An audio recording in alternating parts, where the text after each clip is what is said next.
JN ಕಿಚನಿಗೆ ಸ್ವಾಗತ ವೀಕ್ಷಕರೇ. ಇವತ್ತು ನೋಡ್ತಿದ್ದೀರಲ್ಲ, ಚಕ್ಕುಲಿ ರೆಸಿಪಿಯನ್ನು ತೋರಿಸ್ತಾ ಇದ್ದೇನೆ. ವಿಡಿಯೋ ಹೊಸದಾಗಿ ನೋಡೋರು ಸಬ್ಸ್ಕ್ರೈಬ್ ಮಾಡಿಕೊಂಡು ವಿಡಿಯೋ ವಾಚ್ ಮಾಡಿ, ನಿಮ್ಮ ಫ್ರೆಂಡ್ಸ್ ಫ್ಯಾಮಿಲಿಗೆ ಶೇರ್ ಮಾಡಿ. ವಿಡಿಯೋ ಇಷ್ಟ ಆದರೆ ಲೈಕ್ ಮಾಡಿ, ನಿಮ್ಮ ಅಭಿಪ್ರಾಯವನ್ನು ಕಮೆಂಟ್ ಮುಖಾಂತರ ತಿಳಿಸಿ. ಮೊದಲಿಗೆ ನಾನು ಒಂದು ಬಾಣಲೆಯನ್ನು ಬಿಸಿಗಿಟ್ಟು ನೀರು ಹಾಕ್ಕೊಂಡಿದ್ದೇನೆ.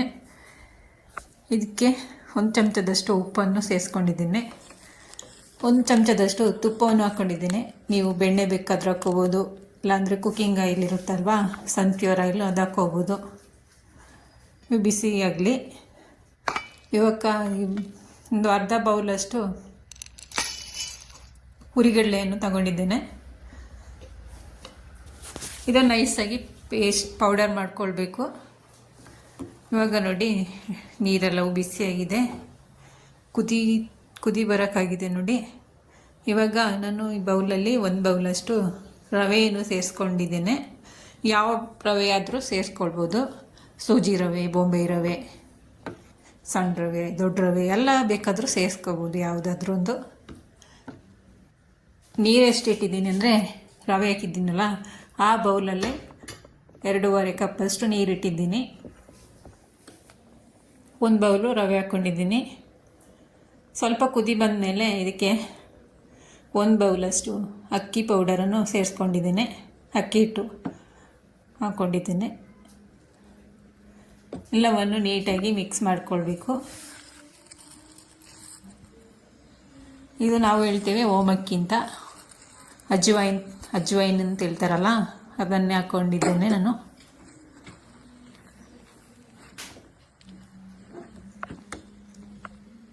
ಎಲ್ಲವನ್ನು ನೀಟಾಗಿ ಮಿಕ್ಸ್ ಮಾಡಿಕೊಳ್ಬೇಕು.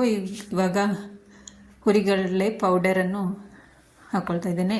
ಮಿಕ್ಸ್ ಮಾಡಿ ಜರಡಿ ಇಟ್ಕೊಂಡು ಸೇರಿಸ್ಕೊಳ್ಬೇಕು, ಇಲ್ಲಾಂದರೆ ತರಿ ಎಲ್ಲ ಇರುತ್ತಲ್ವ, ಅದು ಬೇಡ. ನೈಸ್ ಪೌಡರ್ ಇದ್ದರೆ ಸಾಕಾಗುತ್ತೆ. ನೀವು ಒಮ್ಮೆ ಇದೇ ರೀತಿ ಮನೆಯಲ್ಲಿ ಟ್ರೈ ಮಾಡಿ. ಇವಾಗ ಮಳೆಗಾಲ ಅಲ್ವಾ, ಮಳೆಗಾಲದಲ್ಲಿ ಮಕ್ಕಳಿಗೂ ಶಾಲೆಯಿಂದ ಬಿಟ್ಟು ಬರುವಾಗ ಮಾಡಿಕೊಡ್ಬೋದು. 4 ಗಂಟೆಗೆ ಸ್ನ್ಯಾಕ್ಸಿಗೂ ಆಗುತ್ತೆ. ತುಂಬಾ ಈಸಿ ಮಾಡೋದು, ಸಿಂಪಲ್ ಆ್ಯಂಡ್ ಟೇಸ್ಟಿಯಾಗಿಯೂ ಇರುತ್ತೆ. ಎಲ್ಲ ಮಿಕ್ಸ್ ಆದ ನಂತರ ನಾನು ಒಂದು ತಟ್ಟೆಗೆ ಟ್ರಾನ್ಸ್ಫರ್ ಮಾಡ್ಕೊಂಡಿದ್ದೇನೆ ಎಲ್ಲವನ್ನು ಹಿಟ್ಟುಗಳನ್ನು.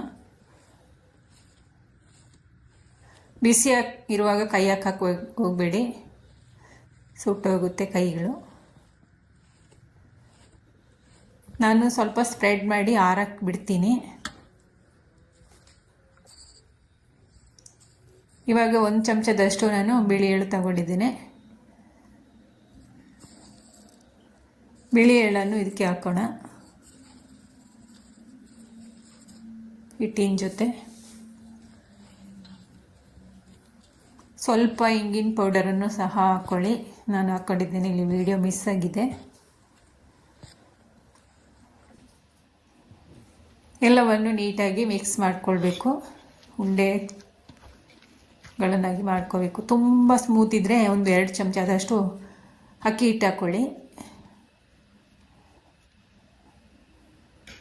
ತಟ್ಟೆಗೆ ಮತ್ತು ಕೈಗೆ ಅಂಟ್ತಾ ಇದ್ದರೆ 2 ಚಮಚದಷ್ಟು ಅಕ್ಕಿ ಹಿಟ್ಟು ಸೇರಿಸ್ಕೊಂಡ್ರೆ ಸರಿಯಾಗುತ್ತೆ. ತುಂಬಾ ಗಟ್ಟಿ ಮಾಡ್ಕೋಬಾರ್ದು, ತುಂಬ ಸ್ಮೂತಾಗಿ ಮಾಡ್ಕೊಳ್ಬಾರ್ದು.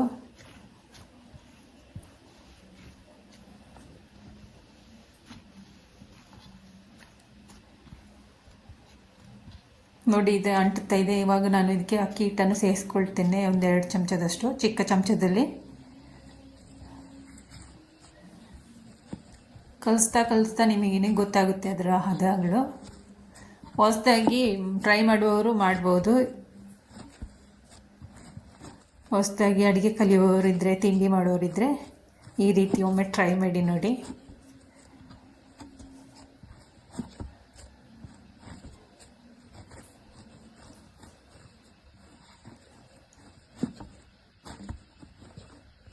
ಕಲಸಿ ಈ ಥರ ಉಂಡೆಗಳನ್ನಾಗಿ ಮಾಡಿಕೊಳ್ಬೇಕು. ನೀವು ಜಾಸ್ತಿ ಕ್ವಾಂಟಿಟಿ ಬೇಕಾದರೂ ಮಾಡ್ಕೊಳ್ಬೋದು.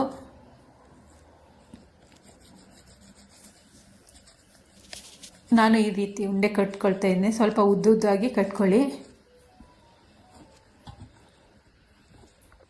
ನಿಮ್ಮ ಚಕ್ಲಿ ಒಳ್ಳೆ ಯಾವ ರೀತಿ ಇದೆ ಆ ರೀತಿ ಉಂಡೆ ಕಟ್ಕೊಳ್ಳಿ. ನಾನು ಈ ರೀತಿ ಒಂದು ಚಕ್ಲಿ ಒಳ್ಳನ್ನು ತಗೊಂಡಿದ್ದೇನೆ ಸ್ಟೀಲಿಂದು. ಇದಕ್ಕೆ ಸ್ವಲ್ಪ ಎಣ್ಣೆ ಸವರ್ಕೊಳ್ಬೇಕು, ಯಾಕಂದರೆ ಹಿಟ್ಟುಗಳು ಅಂಟೋದಿಲ್ಲ ಅಲ್ವಾ, ಅದರಿಂದ ಎಣ್ಣೆ ಹಾಕೋದ್ರಿಂದ ಹಿಟ್ಟು ಅಂಟೋದಿಲ್ಲ. ಇವಾಗ ಈ ಥರ ಉಂಡೆಯನ್ನು ಹಾಕ್ಕೊಳ್ತಾ ಇದ್ದೇನೆ ನೋಡಿ.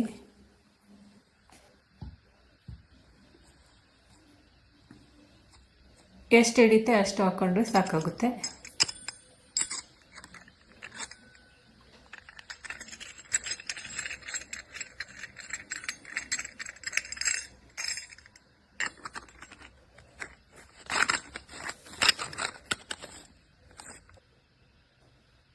ನಾನೊಂದು ಬಾಳೆ ಎಲೆಯನ್ನು ತಗೊಂಡಿದ್ದೇನೆ. ನೀವು ಬೇಕಾದರೆ ಒಂದು ತಟ್ಟೆಯನ್ನು ಆದರೂ ಸಹ ತಗೋಬೋದು. ಇದೇ ರೀತಿ ನಾನು ಮಾಡ್ಕೊಳ್ತೀನಿ. ಇವಾಗ ಮಾಡುವಾಗ ಕಟ್ಟಾದರೆ ಅದು ಪರ್ಫೆಕ್ಟ್ ಇಲ್ಲ ಅಂತ. ಇವಾಗ ನೋಡಿ ಪರ್ಫೆಕ್ಟ್ ಆಗಿದೆ ನಾನು ಕಲಸಿರುವಂತಹ ಹಿಟ್ಟುಗಳೆಲ್ಲವೂ. ಕಟ್ಟಾದರೆ ಒಂದು ಸ್ವಲ್ಪ ಹಾಕಿ ಹಿಟ್ಟನ್ನು ಸೇರಿಸ್ಕೊಳ್ಳಿ ನೀವು. ನೋಡಿ ಎಲ್ಲವನ್ನು ಇದೇ ರೀತಿ ನಾನು ಚಕ್ಲಿಯನ್ನು ಒತ್ತಿ ಇಟ್ಕೊಂಡಿದ್ದೇನೆ ನೋಡಿ. ಇವಾಗ ಒಂದು ಬಾಣಲೆ ಬಿಸಿಗೆ ಇಟ್ಟು ಅದಕ್ಕೆ ಎಣ್ಣೆ ಹಾಕಿ ಕಾಯಕ್ಕಿಟ್ಟಿದ್ದೆ ನಾನೇ ಮೊದಲು. ಇವಾಗ ಒಂದೊಂದು ಚಕ್ಲಿಯನ್ನು ಹಾಕೊಳ್ತಾ ಇದ್ದೇನೆ. ಹೈ ಫ್ಲೇಮಲ್ಲೇ ಇಟ್ಟು ಹಾಕೊಳ್ಳಿ, ನಿಧಾನಕ್ಕೆ ಹಾಕ್ಕೊಳ್ಳಿ. ಎಣ್ಣೆ ಹತ್ರ ತುಂಬ ಹುಷಾರಾಗಿರ್ಬೇಕಲ್ವಾ, ಇಲ್ಲಾಂದರೆ ಮುಖಕ್ಕೆ ಕೈಗೆ ಎಲ್ಲ ಸಿಡಿಯುತ್ತೆ.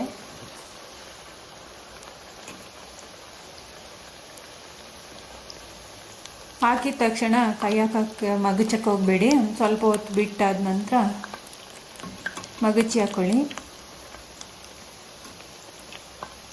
ನೋಡಿ ಇದೇ ರೀತಿ ಹಾಕ್ಕೊಂಡ್ರೆ ಸಾಕಾಗುತ್ತೆ.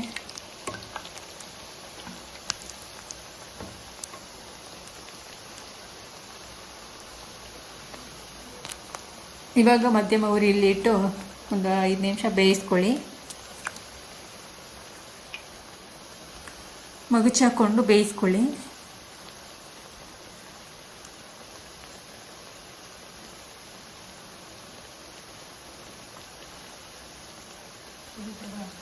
ಬೇಕ್ರಿಯಲ್ಲಿ ಮಾಡೋದಕ್ಕಿಂತ ತುಂಬಾ ರುಚಿಯಾಗಿ ಬರುತ್ತೆ ಚಕ್ಲಿ ಮನೆಯಲ್ಲೇ ಮಾಡಿದರೆ.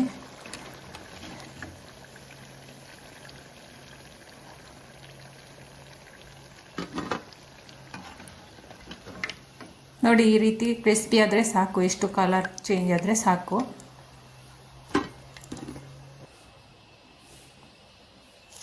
ನಾನು ಎಲ್ಲವನ್ನು ಇದೇ ರೀತಿ ಕರೆದಿಟ್ಕೊಳ್ತೇನೆ.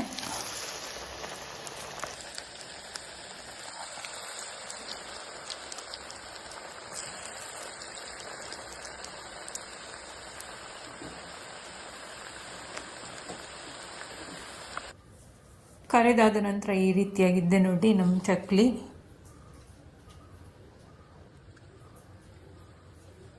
ನೆಂಟರು ಬಂದಾಗ ಮಾಡ್ಕೊಳ್ಬೋದು, ನೀವು ಮನೇಲೇ ಇದ್ದಾಗ ಮಾಡ್ಕೊಳ್ಬೋದು.